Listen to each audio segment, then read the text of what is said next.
We finally got a new opening after the longest time.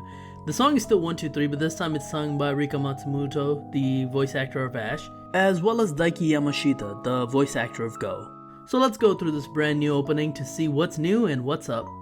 The intro has our full cast, except it's a throwback to the first opening, as only Pikachu and Cinderace are there instead of all the other Pokemon.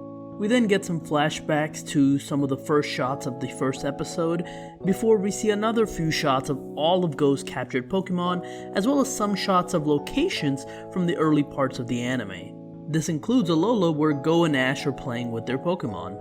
We then get to see the two different paths of Ash and Go. In Ash's case, we get to see all of his Pokemon in their ultimate form like G-Max Gengar, Mega Lucario, and Pikachu Z Pikachu, as well as straight up fighters like Dragonite, Surfish, and Dracovish taking on G-Max Charizard. In Go's path, we get to see Project Mew things like Danica and Quillen and their Urshifus facing off against all the Reggies. After we see Ash and Go, we see Chloe, and she looks like she's about to do a performance.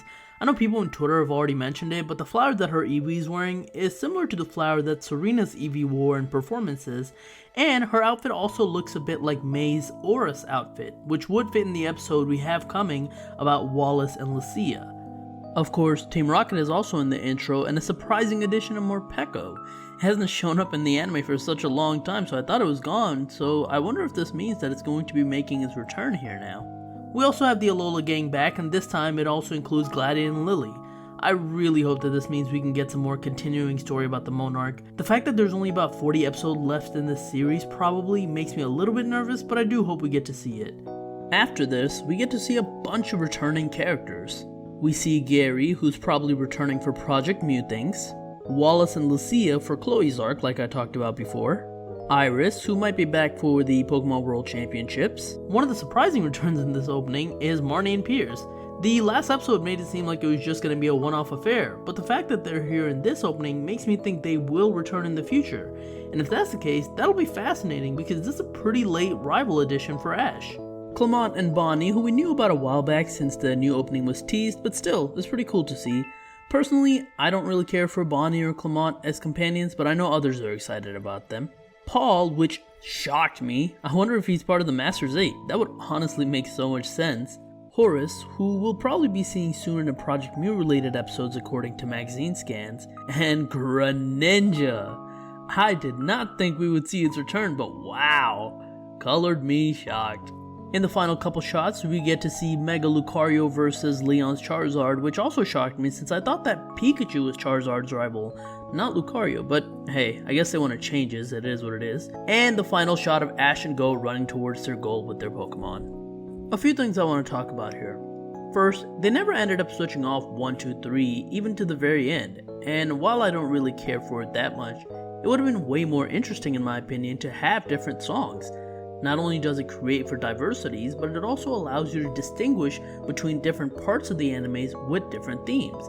Instead here, even though the songs are sung by different people, it's the same song, so everything just blends together.